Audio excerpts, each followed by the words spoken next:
Is that where we're going? And I had an epiphany. Just a light bulb. It was a compact fluorescent light bulb. It went off over my head, man. And I said, you know, it doesn't have to be this way. I know the people in Marin County. I know their hearts. I know the people in Oakland. I know their hearts. So what if we could combine the hustle and the drive and the creativity of Oakland with the hustle and the drive and the vision of Marin County? What if we could bring it together and be one Bay Area? What would we have? I said we would have a green economy strong enough to lift people out of poverty. We would have a green economy strong enough to lift people out of poverty. How would it work? Well, if we're going to beat global warming, we're going to have to put up millions and millions of solar panels all across the country. That's thousands of contracts, millions of jobs. I said if we're going to beat global warming, we're going to have to weatherize millions of buildings all across the country so they don't leak so much energy, so we can start closing some of these power plants down. Thousands of contracts, millions of jobs. We're going to have to build thousands of wind farms. We're going to have to build thousands of solar farms. We're going to have to plant millions of trees and take care of them. Thousands of contracts, millions of jobs. And the great thing about that is that these jobs are not jobs that can be easily outsourced, okay? If you want to weatherize this building, okay, you can't put it on a boat, right? Send it overseas, have them weatherize it, and send it back. That's not how the green economy works. Now, you know, God bless India and China. We want their economies to do well. We want for them to bring millions of people out of poverty into a green economy. And we want the same thing here. So this is a global solution.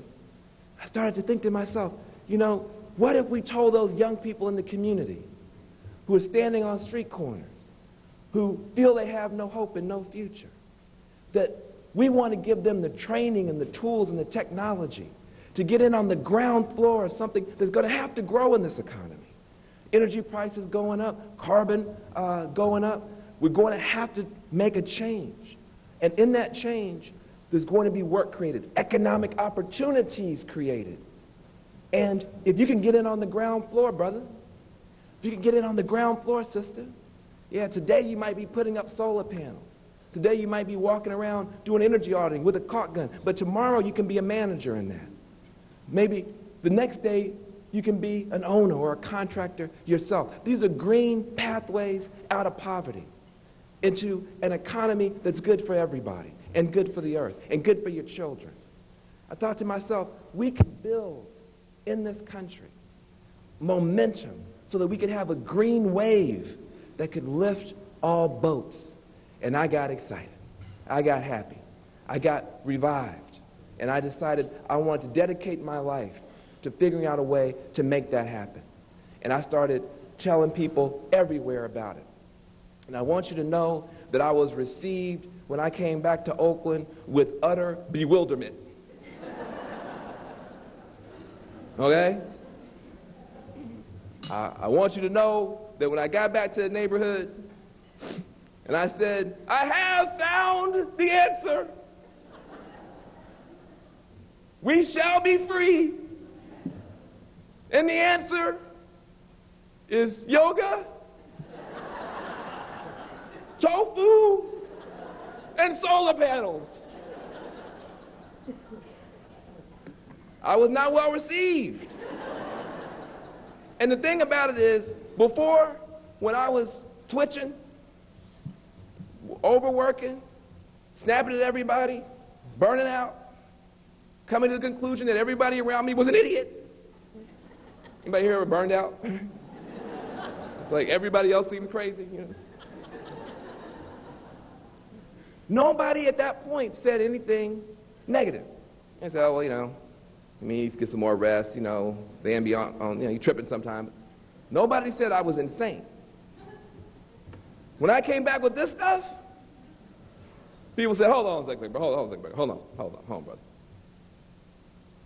You mean to tell me you've been out in the woods beating drums with white people? Boy, you crazy. You need help. There's something wrong with you. So it took a while. I don't want anybody to think I was just able to come back and get this going. It took a while. But I'm just being honest. I mean, people weren't feeling it at first. They couldn't get. But what happened was we began to really talk with people about what their needs were and what their fears were and to make the connection. And what we discovered was that when we talk about the crisis, the ecological crisis, the planetary crisis, we're all going to die, global warming going to kill your mama, you know, that kind of conversation, people in our community weren't hearing that. They said, you don't tell me about a planetary crisis. I got personal crisis that I'm dealing with. And I don't have, if all that is true, what that means is Jesus is coming back, right? Jesus is coming back at the end days. I can't relate to that. But if you talk to them not about the crisis, but about the opportunity to weatherize folks' homes and bring their energy bills down, to solarize folks' homes, to give young people jobs, green-collar jobs, to create entrepreneurial opportunities and uplift opportunities, people got excited. And that's when we began to get our traction and our momentum. And what I want to say to you as I begin to move to my conclusion is that something is happening here in Washington State and something is happening here in Seattle that gives you the opportunity to do something that is very, very rare. It's a lot of rhetoric, it's a lot of hype, it's a lot of speeches being made about green jobs. You have the opportunity to make the dream real. You in Seattle, you in Washington State have the rarest of opportunities. And when I say rare, I mean since the 1960s. The rarest of opportunities to make the dream real. You already have legislation passed and signed. Washington State, Climate Solutions and others, has a climate change bill that already written into it because of hard work of people here has a commitment to create thousands of jobs. It's in the law. Now, we're all grown-ups here. Just because it's on paper doesn't mean anybody's going to get anything. But it's on paper. Just like in the civil rights era. Once the Supreme Court came out with Brown, people said, well, it's on paper now. We want to see it in reality. You have it on paper. State law. You can make the dream real. You have a mayor that's already committed that he wants to weatherize hundreds and hundreds of buildings to save money on energy. The opportunity is here for any workforce training people, any community college people, any youth educators, any labor people to sit down with your mayor this week, next week, and say, we want to make sure that the jobs that are created in doing that go to the people who most need the jobs. We have this work that most needs to be done. We agree with you, Mr. Mayor. We want to make sure the work goes to the people who most need it. We want to connect in Seattle for the first time the work that most needs to be done with the people who most need the work and make the dream real.